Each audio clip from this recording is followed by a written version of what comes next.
Good morning my learners, welcome to my YouTube channel. Chemistry classes में आपका welcome है। Last time हमने chemistry classes में optical properties chapter start किया था, जिसमें हमने उससे रिलेटेड बेसिक टर्म्स की एंग्लोफोटेशंस क्या होती हैं, ऑप्टिकल प्रॉपर्टीज़ की एप्लीकेशंस क्या हैं, देन हमने डायपोल मोमेंट्स क्या होते हैं और डायपोल मोमेंट की एप्लीकेशंस की थी फॉर पॉलीएटॉमिक मॉलिक्यूल्स के लिए। ये सब हमने लास्ट टाइम वीडियोस के अंदर डिस्क्राइब किया था। अगर किसी ने वो वीडियोस विजिट नहीं की हैं तो उनका जो लिंक है मैंने आपको डिस्क्रिप्शन बॉक्स में दिया है, आप वहाँ पे जाके मेरी वीडियोस को क्या कर सकते हो, विजिट कर सकते हो। नेक्स्ट जो आज हम करेंगे वो है हमारे पास क्या, पोलराइजेशन। कि पोलराइजेशन क्या होता है मॉलिक्यूल्स का इन इलेक्ट्रिक फील्ड के अंदर। ओके, तो नेक्स्ट जो हमारा टॉपिक है वो हमारे पास क्या है, पोलराइजेशन है।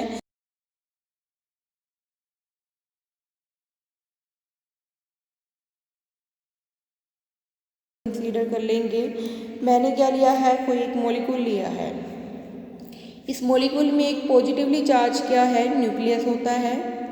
न्यूक्लियस होता है जिसमें प्रोटॉन की वजह से इस पर पॉजिटिव चार्ज मिलता है।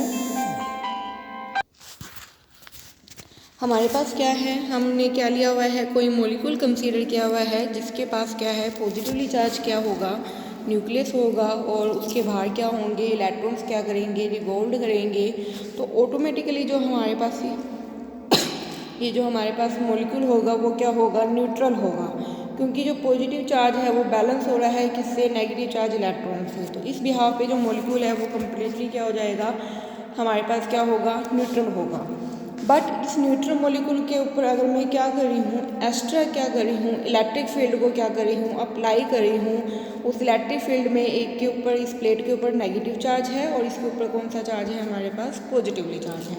तो इस बिहाव पे जब मैंने इसको क्या किया है, एक्स्ट्रा क्या किया है, अप्लाई किया है क्या, इलेक्ट्रिक फील्ड, तो ये जो मॉलिक्यूल होगा वो हमारे पास क्या होगा, डिसऑर्डर्ड हो जाएगा। कैसे, ये जो नेगेटिवली चार्ज हमारे पास इलेक्ट्रॉन है वो किसकी तरफ अट्रैक्ट हो जाएगा, पॉजिटिवली चार्ज प्लेट की तरफ, और ये जो पॉजिटिवली चार्ज न्यूक्लियस है वो किसकी तरफ अट्रैक्ट हो जाएगा, ये नेगेटिवली चार्ज प्लेट की तरफ क्या हो जाएगा, हमारे पास अट्रैक्शन हो जाएगी। आपको पता ही है कि हमारे पास क्या होते हैं, अपोजिट चार्ज क्या करते हैं, एक दूसरे को अट्रैक्ट करते हैं। तो मैंने क्या कंसीडर किया था, एक मॉलिक्यूल मैंने लिया था, उस मॉलिक्यूल में एक पॉजिटिव फॉर्म थी, एक हमारे पास नेगेटिवली इलेक्ट्रॉन्स थे। इसको मैंने एक्स्ट्रा क्या किया है, अप्लाइड किया है क्या, इलेक्ट्रिक फील्ड, जिसके पास क्या है, एक नेगेटिवली चार्ज पार्टिकल है और एक क्या है, पॉजिटिवली चार्ज क्या है, प्लेट है। जो हमारे पास नेगेटिव वाला है वो पॉजिटिव की तरफ क्या हो रहा है, अट्रैक्ट हो रहा है। जो नेगेटिव वाला है वो पॉजिटिवली चार्ज प्लेट की तरफ क्या होगी, अट्रैक्शन होगी, बिकॉज अपोजिट चार्ज क्या करते हैं, एक दूसरे को अट्रैक्ट करते हैं। तो इस बिहाव पे ये जो मॉलिक्यूल है वो हमारे पास थोड़ा सा क्या हो रहा है, डिसऑर्डर्ड हो रहा है। जो इसकी एक्चुअल जो कन्फिगरेशन थी वो थोड़ी सी क्या हो रही है, हमारे पास चेंज हो रही है। तो इसकी वजह से जो मॉलिक्यूल है वो क्या हो रहा है, डिसऑर्डर्ड हो रहा है। मीन्स क्या है, इसके ऊपर देखो क्या आ रही है, हमारे पास डाइपोल्स क्या हो रही है, अराइज हो रही है। मॉलिक्यूल न्यूट्रल था बट वो किस में कन्वर्ट हो गया है, पोलर फॉर्म में क्या हो चुका है, कन्वर्ट हो गया है। एक पे पॉजिटिव, एक एंड पे पॉजिटिव मिल रहा है और एक एंड पे हमारे पास क्या है, नेगेटिव मिल रहा है हमारे पास। समझ आई बात। पहले जो मॉलिक्यूल था वो कैसा था, न्यूट्रल था कम्प्लीटली अगर हम बात करेंगे, बट मैंने उसे क्या किए हैं, एक्स्ट्रा इलेक्ट्रिक फील्ड अप्लाई किया है। इलेक्ट्रिक फील्ड के लिए जो सिंबल है वो क्या है, कैपिटल एक्स है हमारे पास। तो मैंने इसको क्या किया है, एक्स्ट्रा इलेक्ट्रिक फील्ड मैंने क्या किया है, इसको प्रोवाइड किया है। तो जिसके बिहाफ पे क्या हो रहा है, ये मॉलिक्यूल क्या हो रहे हैं, अपोजिट चार्ज की तरफ अट्रैक्ट हो रहे हैं। मॉलिक्यूल क्या हो रहा है, हमारे पास न्यूट्रल से किस में कन्वर्ट हो चुका है, पोलर फॉर्म के अंदर ये क्या हो चुकी है, कन्वर्ट हो चुका है। बट ये जो पोलैरिटी हमारे पास आई है ये कैसी आई है, आर्टिफिशियल आई है, मतलब मैंने इंड्यूस करवाई है एक्स्ट्रा फील्ड देके। तो ये जो पोलराइजेशन होगी, ये कैसी पोलराइजेशन होगी, हमारे पास इंड्यूस क्या होगी, हमारे पास क्या होगी, पोलराइजेशन। समझ आई बात सभी को कि हमारे पास ये जो पोलराइजेशन हो रही है ये कैसी पोलराइजेशन हो रही है, हमारे पास इंड्यूस पोलराइजेशन हो रही है, क्योंकि ये आर्टिफिशियली क्रिएट हुई है। जैसे जैसे जितना मैं इलेक्ट्रिक फील्ड इसको दूंगी मॉलिक्यूल उतना क्या हो जाएगा, पोलर। बट जैसे ही मैं इलेक्ट्रिक फील्ड क्या कर दूंगी, स्विच ऑफ कर दूंगी, तो हमारे पास मॉलिक्यूल फिर से किस में कन्वर्ट हो जाएगा, न्यूट्रल फॉर्म में कन्वर्ट हो जाएगा। अंडरस्टूड, समझ आई ना बात सभी को। तो हमारे पास ये जो पोलैरिटी अराइज हो रही है, ये कैसी पोलैरिटी बन रही है, हमारे पास आर्टिफिशियल पोलैरिटी बन रही है, इंड्यूस फॉर्म में आ रही है, क्योंकि ये सिर्फ तब तक है जब तक मैंने ये एक्स्ट्रा इलेक्ट्रिक फील्ड इसको प्रोवाइड किया हुआ है। जैसे ही मैं इस इलेक्ट्रिक फील्ड को क्या कर दूँगी, स्विच ऑफ कर दूँगी, तो हमारे पास क्या हो जाएगी, ये जो हमारे पास पोलैरिटी है ये क्या हो जाएगी, हमारे पास डिस्ट्रॉय हो जाएगी। तो हमारे पास क्या आ चुकी है, इंड्यूस क्या आ चुकी है, पोलराइजेशन आ चुकी है। और मॉलिक्यूल कैसे होगा, इंड्यूस फॉर्म में क्या हो जाएगा, हमारे पास पोलर फॉर्म में कन्वर्ट हो जाएगा। तो हमारे पास जो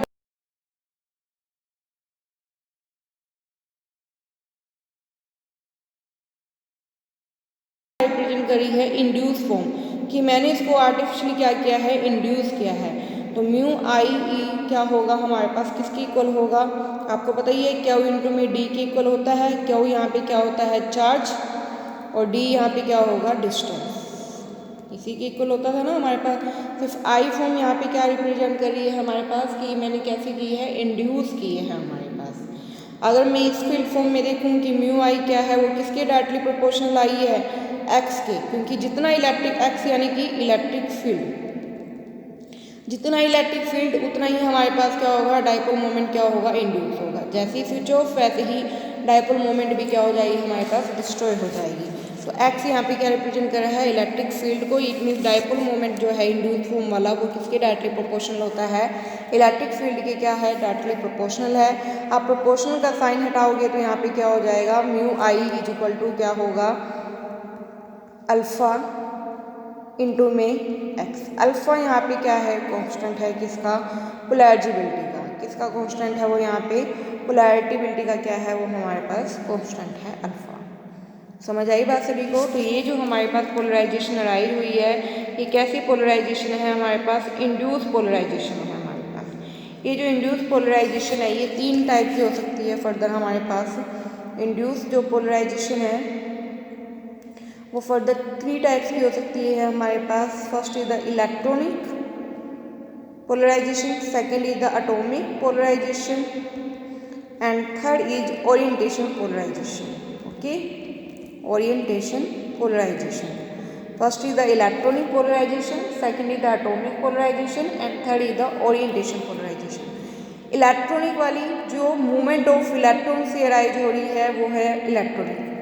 इसे हम रिप्रेजेंट कर देंगे अल्फा ई से। मीन्स क्या है, जब इलेक्ट्रॉन्स की मूवमेंट हो रही थी प्लेट की तरफ, हमारे पास ये जो इलेक्ट्रिक प्लेट मैंने अप्लाई की थी, और जब मॉलिक्यूल के इलेक्ट्रॉन मूव कर रहे थे, तो उस वजह से जो पोलराइजेशन बनती है उसको हम कौन सी पोलराइजेशन कहते हैं, इलेक्ट्रॉनिक पोलराइजेशन। जब न्यूक्लियस का पॉजिटिव चार्ज नेगेटिव की तरफ अट्रैक्ट हो रहा था वो एटॉमिक होगा। इट मीन्स ये न्यूक्लियस की वजह से है। इसको हम रिप्रेजेंट कर देंगे क्या, ए से। ठीक है, समझ आई बात सभी को। क्योंकि जो न्यूक्लियस है वो एटम को ही रिप्रेजेंट करता है, इसलिए यहाँ पे ए क्या है, एटम फॉर्म ही रिप्रेजेंट कर रही है। ई है इलेक्ट्रॉन्स की वजह से, अल्फा ए है न्यूक्लियस की वजह से, और ये जो ओरिएंटेशन है ये किस में मिलती है, ये परमानेंट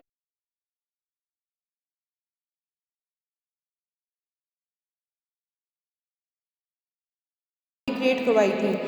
ऐसे मॉलिक्यूल जिसके पास खुद की क्या होती है, परमानेंट डाइपोल मोमेंट होता है, और उसको मैं इलेक्ट्रिक फील्ड के अंदर अप्लाई करती हूँ, अलाइन करती हूँ। जैसे ये कोई मॉलिक्यूल है, इसके पास अपना परमानेंट क्या है, डाइपोल मोमेंट है, इसको मैंने इलेक्ट्रिक फील्ड इसी की डायरेक्शन में क्या कर दिया, अप्लाई कर दिया, तो ये कौन सी होगी, ओरिएंटेशन। अंडरस्टूड। इंड्यूस वाली सिर्फ 2 ही हैं, इलेक्ट्रॉनिक और एटॉमिक।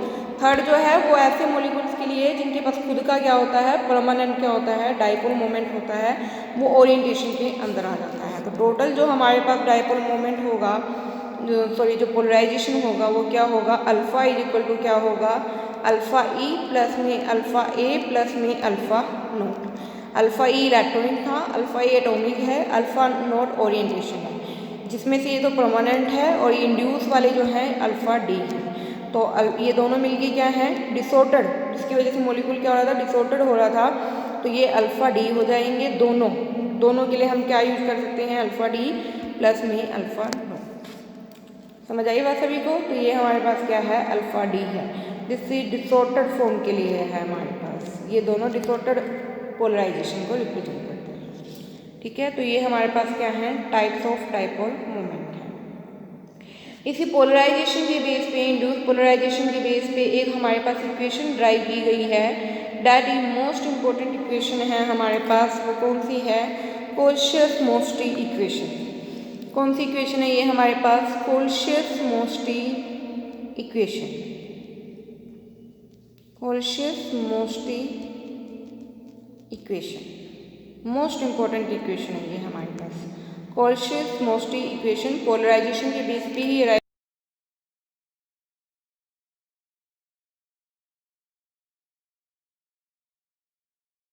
नहीं करता है। इसके अकॉर्डिंग क्या है, इस इक्वेशन के अकॉर्डिंग हमारे पास क्या है कंसेप्ट कि जो इंड्यूस डाइपोल मोमेंट हमारे पास आते हैं वो क्या है, नॉट डिपेंड ऑन टेम्परेचर। वो क्या नहीं करते हैं, टेम्परेचर पे क्या नहीं करते हैं, डिपेंड नहीं करते हैं, नॉट डिपेंड ऑन टेम्परेचर।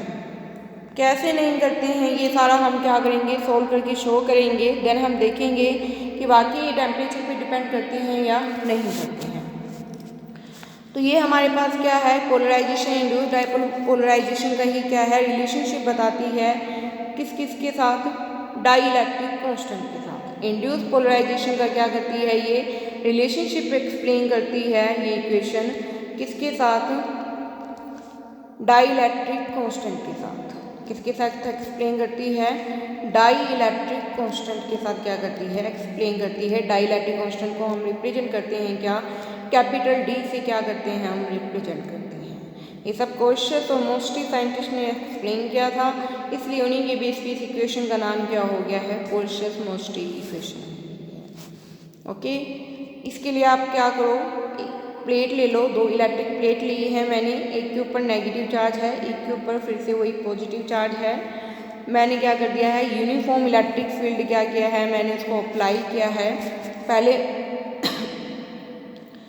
ठीक है, ये हमारे पास क्या है, ये इलेक्ट्रिक फील्ड है, तो इसके अंदर क्या होगा, कुछ भी मैंने प्लेस नहीं की है, तो सिर्फ क्या होगा, हमारे पास वैक्यूम होंगी। ठीक है, तो ये जो इलेक्ट्रिक फील्ड मैंने अप्लाई किया है, इसकी जो वैल्यू है वो हमारे पास कितनी है, ई नोट है। जब मैंने कोई मॉलिक्यूल इसके अंदर प्लेस नहीं किया है, तो इट मीन्स इन दोनों प्लेट के बीच में कौन होगा, वैक्यूम होगी। उस टाइम जो हमारे पास इलेक्ट्रिक फील्ड इनिशियल फॉर्म में जो मैंने इलेक्ट्रिक फील्ड दिया है,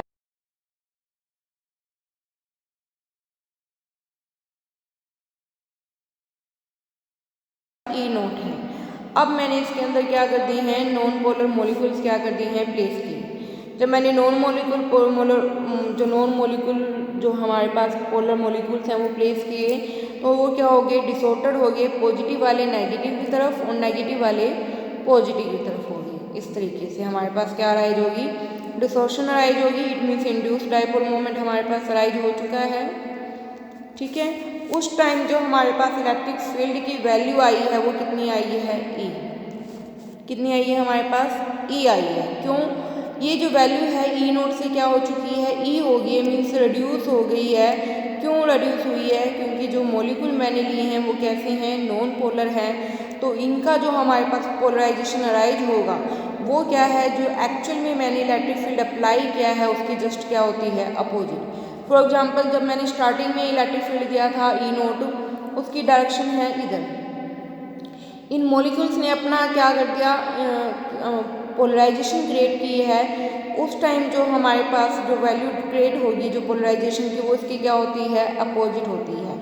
तो जितनी वैल्यू थी वो क्या हो रही है, रिड्यूस हो रही है। किस फॉर्म से, ई फॉर्म से वो क्या हो चुकी है, हमारे पास रिड्यूस हो चुकी है। समझ आई बात सभी को। इनिशियल वैल्यू की क्या थी, हमारे पास ई नोट थी, but non polar molecules opposite direction में क्या करते हैं, एक्ट करते हैं, इसलिए वैल्यू ई नोट से रिड्यूस होगी, किस फॉर्म में रहेगी, है सिर्फ ई फॉर्म में रह चुकी है।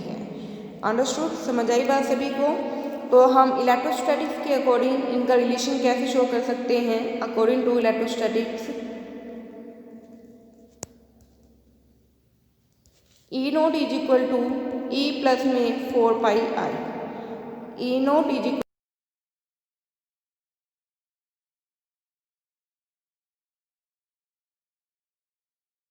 अराइज हुआ है वो रिप्रेजेंट कर रहा है डाई इलेक्ट्रिक पोलराइजेशन को, ये क्या कर रहा है, रिप्रेजेंट कर रहा है हमारे पास। Okay, total induced dipole moment per unit volume, एक एक वॉल्यूम के अंदर कितना इंड्यूस हुआ है उसको रिप्रेजेंट करा है। क्योंकि मॉलिक्यूल तो ऐसे हमारे पास बहुत सारे हैं, पर एक पर्टिकुलर वॉल्यूम में जितना अराइज हुआ है उसे कौन रिप्रेजेंट कर रहा है हमारे पास, आई क्या कर रहा है हमारे पास रिप्रेजेंट कर रहा है।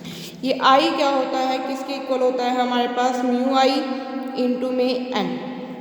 Mu I induce dipole moment per unit volume है, यानी कि कितने नंबर ऑफ मॉलिक्यूल्स के ऊपर अराइज हुआ है वो क्या होगा, एन हो जाएगा। टोटल जो इलेक्ट्रोस्टैटिक्स के अकॉर्डिंग हमारे पास इलेक्ट्रिक फील्ड का रिलेशन था वो तो है E nought equal to E plus में 4 पाई आई। आई यहाँ पे क्या है, इंड्यूस फॉर्म अराइज हुई है, वो किसके इक्वल है, कितने पर यूनिट वॉल्यूम में कितना अराइज हुआ है वो किसके इक्वल होगा, जितना इंड्यूस डाइपोल मोमेंट अराइज हुआ, कितने मॉलिक्यूल्स पे अराइज हुआ वो क्या हो जाएगा, एन हो जाएगा। ओके, अंडरस्टूड, समझ आई बात सभी को। तो एन यहाँ पे क्या है, नंबर ऑफ मॉलिक्यूल्स को क्या कर रहे हैं, रिप्रेजेंट कर रहे हैं। अब क्या करो आप, ये जो फर्स्ट इक्वेशन हमारे पास बनी थी E note is equal to E plus 4 pi I, इस इक्वेशन को दोनों तरफ से बोथ साइड से क्या कर दो आप, ई से क्या कर दो, डिवाइड कर दो। बोथ साइड्स आप क्या कर दो, divide by E, both sides divided by E. तो क्या हो जाएगा हमारे पास, ई नोट बाय में E is equal to E plus इसके भी बाय में ई 4 पाई आई, इसके भी डिवाइड में ई से ई क्या हो जाएगा, इधर कैंसल, क्या रह जाएगा हमारे पास, ई नोट बाई में ई वो कैंसिल हो कि 1 प्लस में 4 पाई आई बाई में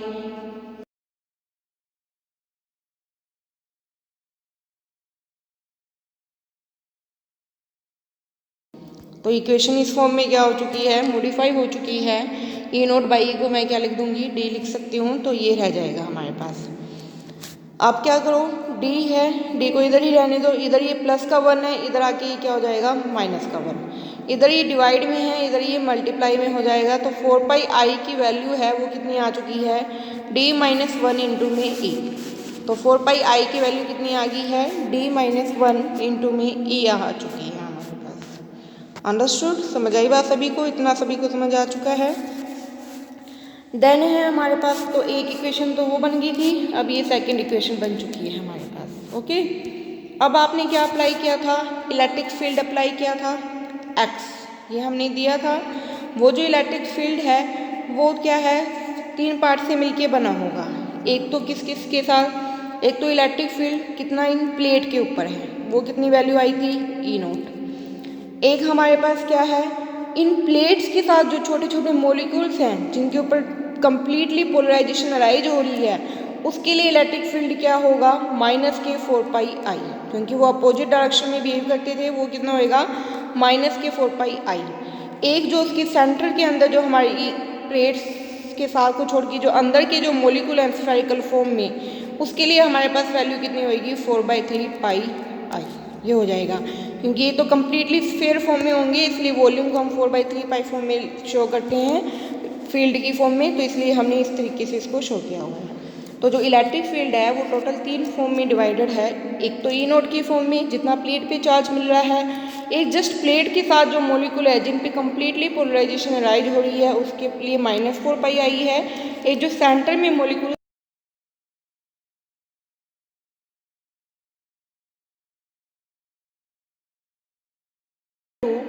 ई नोट प्लस में 4/3 पाई आई, क्योंकि वो प्लस में था और ये वाला माइनस में था। ये है हमारे पास ई नोट की वैल्यू कितनी आई थी हमारे पास पीछे, ई प्लस 4 पाई आई, ये हमारे पास पीछे थी, हमने ड्राइव की थी। तो ई नोट की जगह मैंने ये वैल्यू पुट कर दी, बाकी वैल्यू सेम, माइनस के 4/3 पाई आई, माइनस के 4 पाई आई। ये प्लस में है, ये माइनस में है, ये कैंसिल हो जाएगा। तो एक्स सिर्फ किसके इक्वल रह जाएगा हमारे पास, ई प्लस में 4/3 पाई आई के इक्वल रह जाएगा। ठीक है, समझ आइए बात सभी को। तो ई प्लस में 4/3 पाई आई के इक्वल हो गया है। अब ये जो एक्स है इज इक्वल टू ई है, 4 पाई आई की वैल्यू हमारे पास कितनी आई थी, मैंने आपको ड्राइव की थी पीछे, वो कितनी आई थी, डी माइनस 1 इंटू में ई आई थी ना, वो किसकी आई थी, सिर्फ 4 पाई आई की आई थी, 4/3 पाई आई की नहीं, सिर्फ 4 पाई आई की आई थी। तो आप 3 को तो ऐसे ही रखोगे और 4 पाई आई की वैल्यू आप पुट कर देना क्या, डी -1 बाई 3 इंटू में ई, ये हो जाएगी हमारे पास। ठीक है, ई प्लस में 4 पाई आई की वैल्यू डी माइनस 1 3 नीचे ही है वो रख दिया इंटू में ई दोनों में है, कॉमन निकाल सकते हैं हम। तो इधर मैंने ई क्या कर दिया, कॉमन निकाल दिया। तो ई की जगह यहाँ पे क्या रह जाएगा 1 प्लस अंदर क्या था हमारे पास डी माइनस 1 इंटू बाई में 3 और बाहर क्या आ गया ई हमारे पास कॉमन आ गया। जब आप इसका एलसीएम लोगे तो 3 एलसीएम आ जाएगा, ऊपर 3 होगा प्लस में डी माइनस में हमारे पास 1 इंटू में ई, 3 माइनस 1 2 रह जाएगा। तो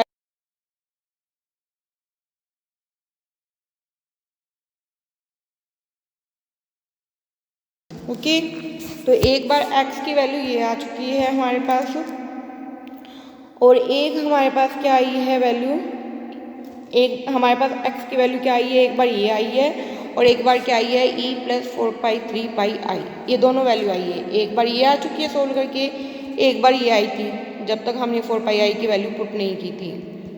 ये दोनों वैल्यू आई थी ना हमारे पास, अभी हमने सोल्व की हैं। तो ये दोनों वैल्यू आ चुकी हैं हमारे पास x की, दोनों की लेफ्ट साइड सेम है, राइट साइड भी सेम होगी, तो दोनों को इक्वल पुट कर सकते हैं हम। तो क्या हो जाएगा e plus 4 by 3 pi I is equal to D plus ये इक्वल है डी प्लस 2 बाई 3 इंटू में ई। ओके, तो आप क्या करना, ई को साइड ले जाना, 4 बाई 3 पाई आई को इस साइड ही रखना, डी प्लस 2 बाई 3 इंटू में ई, इधर प्लस में है इधर आके माइनस, ये हो जाएगा। ओके, अंडरस्टूड, समझ आई बात सभी को। यहाँ पे फिर से आप ई क्या कर सकते हो, कॉमन निकाल सकते हो। तो क्या रह जाएगी वैल्यू, इधर वाली तो सेम ही रहेगी 4 बाई 3 पाई आई, उधर क्या थी वैल्यू डी प्लस 2 बाई 3, अंदर ई था मैंने वो कॉमन निकाल लिया। तो यहाँ पे क्या रह जाएगा 1 माइनस का 1 इंटू में ई, ये था। तो हमारे पास कॉमन आ चुकी है ये वाली वैल्यू, क्या रह जाएगा फिर से D plus 2 minus 3 by 3 into में E is equal to 4 by 3 pi I. यहाँ एलसीएम लिया है मैंने और कुछ नहीं किया, 3 एलसीएम आ गया, देन सोल्व करोगे तो ये वैल्यू रह जाएगी। तो माइनस का 3 प्लस का 2 कितना रह जाएगा, माइनस का 1। तो यहाँ पे हमारे पास सिर्फ क्या रह गया है, माइनस का 1 रह चुका है।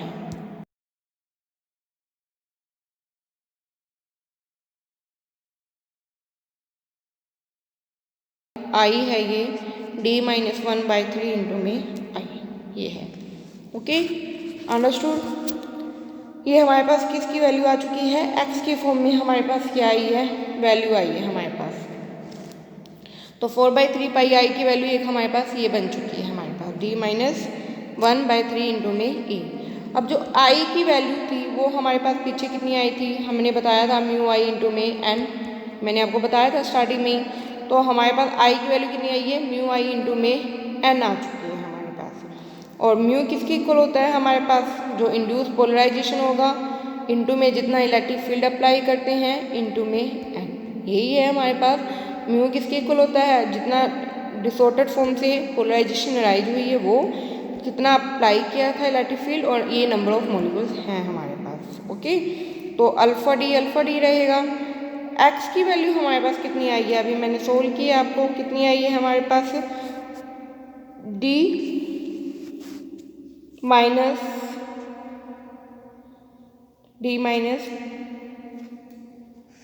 हमारे पास कितनी वैल्यू बन जाएगी इसकी, हमारे पास एक्स की जो वैल्यू बनी है वो कितनी बनेगी हमारे पास डी प्लस 2 बाई में 3 इंटू में ई इंटू में एन।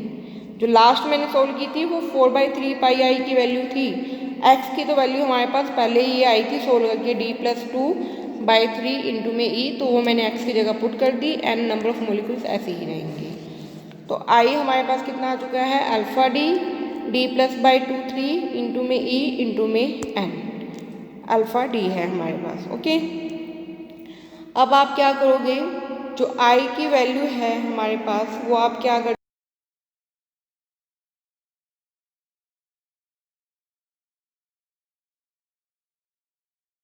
ठीक है मैं आपको पुट करके दिखाती हूँ। एक बार इतना समझो आप कि हमारे पास आई की वैल्यू इतनी आ चुकी है, आई की वैल्यू हमारे पास इतनी आ चुकी है।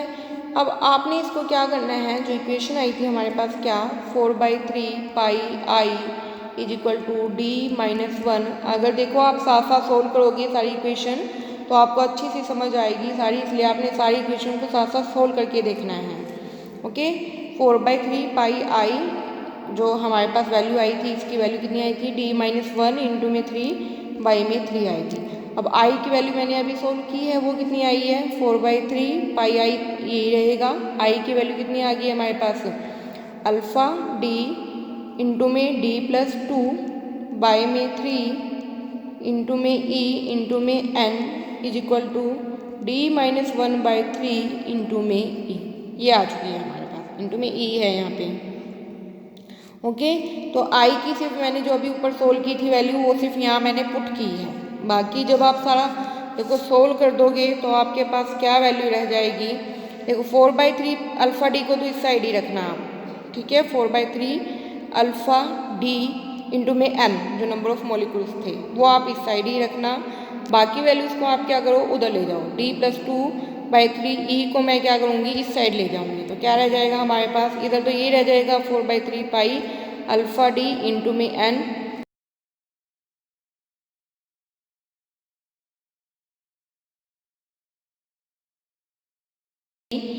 वो जो वैल्यू आई थी वो मैं इधर ले आऊँगी d+2 वाली बाई में 3, इधर वो क्या थी हमारे पास मल्टीप्लाई में थी, तो इधर वो क्या हो जाएगी हमारे पास डिवाइड में, सॉरी माइनस में नहीं डिवाइड में होगी हमारे पास। ओके, तो ये किस में हो जाएगी डिवाइड फॉर्म में हो जाएगी, क्योंकि वो किस साइड में थी इधर मल्टीप्लाई फॉर्म में थी, तो डिवाइड करोगे तो आप क्या आएगी d+2। ओके,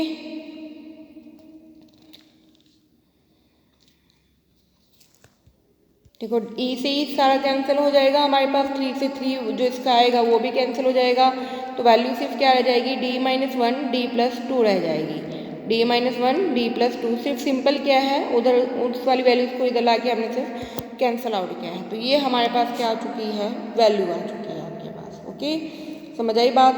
अब आप क्या कर सकते हो, एन को भी चेंज करके दिखा सकते हो। एन आपको क्या पता है क्या है, नंबर ऑफ मॉलिक्यूल्स हैं, वो किसके इक्वल होते हैं अवोगैड्रो नंबर्स, ठीक है। अवोगैड्रो जो हमारे पास नंबर ऑफ मॉलिक्यूल्स हैं वो किसके इक्वल होते हैं अवोगैड्रोस नंबर, बाय में हमारे पास क्या होता है उसका जो वॉल्यूम, और वॉल्यूम क्या होता है मास बाय में डेंसिटी, तो डेंसिटी को रो से रिप्रेजेंट करोगे, तो ये फॉर्म ऊपर लिख दी है मैंने, तो एन इंटू रो बाई में एम।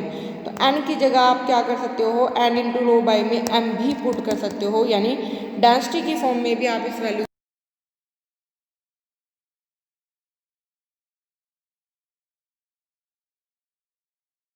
इट मीन जो इंड्यूस जो डाइपोल मोमेंट अराइज होती है वो टेम्परेचर पे हमारे पास क्या होती है इंडिपेंडेंट होती है, वो किस पे डिपेंड नहीं करती है टेम्परेचर पे डिपेंड नहीं करती है। यही कोल्शियस-मोस्टी इक्वेशन क्या करती है एक्सप्लेन करती है हमारे पास। ओके, इंपॉर्टेंट इक्वेशन है, सभी ने इक्वेशन साथ साथ सोल्व करनी है। किसी को कोई प्रॉब्लम लगे तो आप मेरे से फिर से क्या कर सकते हो पूछ सकते हो, और नोट्स आपने इन इक्वेशंस के साथ साथ प्रिपेयर करने हैं। और कोई वीडियोस अगर आपने पहले वाली विजिट्स नहीं की हैं तो लिंक मैंने आपको डिस्क्रिप्शन बॉक्स में दे दिया है, वहाँ पे जाके आप उन वीडियोस को विजिट कर सकते हो। Okay, thank you.